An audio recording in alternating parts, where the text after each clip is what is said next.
Today, let's talk about urbanization. So we know that rural areas are our villages and our farms, and our urban areas are our cities and our towns, and urbanization is the movement of people from the rural areas towards the urban areas. So people moving from the farms to the cities, and there's a very specific word for this kind of movement, and it is migration. So you might have heard the word migration before. You might have heard the word immigration or emigration. Okay, so that is the movement of people. So immigration is when someone leaves a country.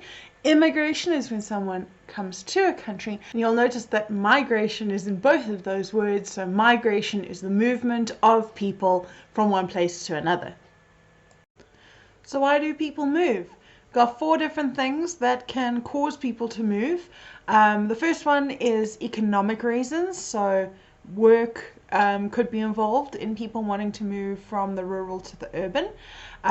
There's also social, be better quality of life, it could be family members, could be schools. Political reasons, they may want to leave an area or move to an area based on politics or war. And the last one being environmental, so things like droughts can also cause migration. So the important concept here that we needed to look at in terms of urbanization are push and pull factors. So push and pull factors kind of hover around the same point, but they have different perspectives. So if work is a push factor, if someone in the rural areas lost their job because of mechanization, farmers started using machinery, they lost their work, so there was no work for them. That was a push factor. That was something that they made them want to leave the rural areas. It was something that was pushing them out and saying, nope, got nothing for you, off you go. On the other hand, in terms of work, a pull factor could be, look at this new great job in the city. We could use your expertise here. So it's more of a drawing people into the city rather than pushing them out of the rural areas. So things that are forcing people to move away, that's our push factor. Things that are the city going, come on, I've got some cool stuff to show you, that is a pull factor, something that's appealing and making people want to go and live in the cities. So let's look at a South African context. In the late 1800s, something was discovered in Kimberley. I wonder what that could be. Diamonds. Okay, so the Cape Colony, which is where the Europeans had set up shop in South Africa, started to have people migrating from Cape Town area to Kimberley because there were diamonds there. So that was migration because there were jobs. In 1886, when gold was discovered in Johannesburg, Joburg started off as a tent on a field. The city itself, I mean, there were people around already, but the city was a tent on a field, and gradually it grew and it grew and it grew. And the reason it grew is because more people went there. More people migrated to Johannesburg, and that's how it grew as big as it is today. But why did they move? Because of jobs. And jobs were a pull factor in that instance. So situations like this aren't exclusively reserved for South Africa. If you think of America, you had the gold rush with everyone moving out west. So that type of migration, moving towards resources, that's something that happens all over the world.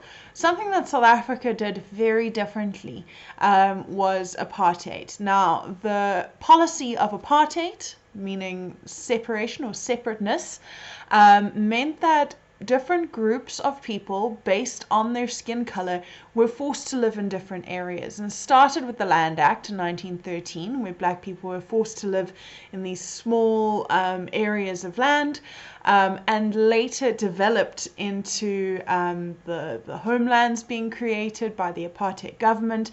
And even within the cities, you had cities divided according to racial groups. And the way that the government did that is they divided the areas using infrastructure or natural natural features to divide up different groups. So a good example of this that I use often is Cape Town. And in Cape Town, you have one section where UCT is, and that's around Rondebosch and Claremont, and that was a whites-only area. And then you've got a freeway, and the freeway divides the white area from the colored area, and you can see Athlone there on the map. And then if you go along further, there's a railway line that was used to divide the colored area from the black area. So they used those to divide up Cape Town into the different racial groups. The government used different things constantly. It could have been a road, a railway line, it could be rivers, lots of features that they would use to divide up racial groups. So in 1986, the pass laws were abolished, and that meant that there was more freedom of movement for people within South Africa. And as a result of this, people started moving into the cities very rapidly. Now remember, with the homelands, black people had been forced to live outside of the cities, and now there were no longer laws keeping people living outside of the cities, and so everyone came to the cities. Why did they come to the cities? Firstly, pull factors. People moved into the cities because there was work, and work, as we know, economic pull factor is very important to support your family and all of that. So a lot of people moved to the cities for work. There were also push factors.